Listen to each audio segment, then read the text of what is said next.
Bonjour à tous, alors je vais vous présenter mon nouveau bullet journal. Alors moi je suis professeure donc en fait mon nouveau bullet journal je le commence pour le mois de septembre et non pas au mois de janvier comme font beaucoup de gens. C'est pour ça que je profite des vacances d'été. Donc là c'est un nouveau carnet et je l'ai choisi pour deux raisons. Alors d'abord j'ai trouvé très sympa. Il a un petit cerf sur la couverture donc ça m'a beaucoup plu. Et je l'ai aussi choisi parce que le papier avait l'air un peu plus épais et sur l'ancien, les illustrations, ça bavait énormément de l'autre côté de la page. Du coup, j'étais quand même pas très contente de ça. Du coup, j'ai décidé de changer. Voilà. Alors, sur la première page, il y a mon nom. C'est pas très original. Voilà. Et donc, j'ai décidé de faire un thème avec des animaux. J'ai lu pendant le confinement La Belle Sauvage de Philippe Pullman. Ça faisait un moment qu'il était sur ma liste et que j'avais envie de le lire. Et donc du coup, là c'est un peu inspiré de ça, avec tous les animaux, les démons. Et voilà.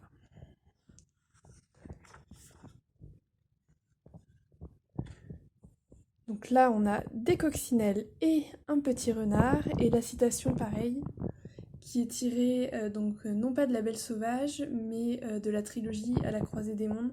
C'est la sorcière qui dit ça.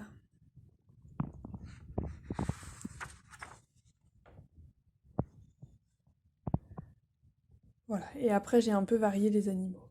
Donc les deux premières pages là qu'on vient de voir, c'est tout simplement le calendrier. Et ensuite,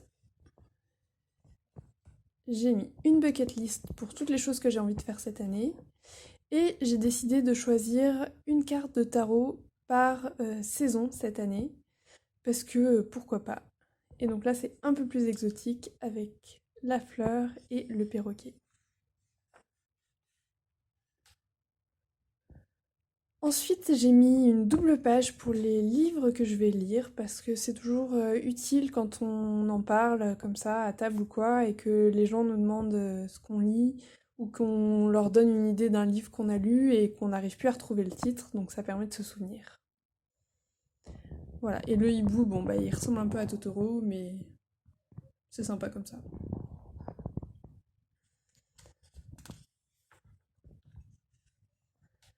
Voilà, et ensuite c'est ma page de cadeaux parce que bon, trouver les idées ça demande pas mal de temps.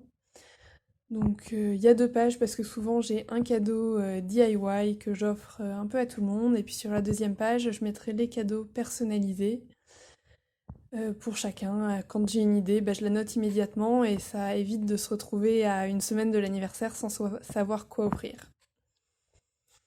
Et voilà, et le reste c'est encore en préparation. Mais il y aura ma wishlist de cadeaux à moi, voilà, et mes idées de voyage.